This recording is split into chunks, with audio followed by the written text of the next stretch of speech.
आज नए साल के उपलक्ष्य में सफाई अभियान छेड़ा हुआ है हमने सुबह से, और ये D125 के घोल से सारी मशीनों को साफ करना है और करवाना है।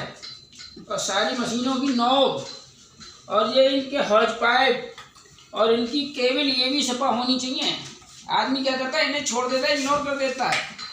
जब लगाता है इन्हें लगाने के बाद पेशेंट को छू लेता है तो यहाँ से इन्फेक्शन के चांस बढ़ जाते हैं। इसलिए सब चीज़ साफ होनी चाहिए।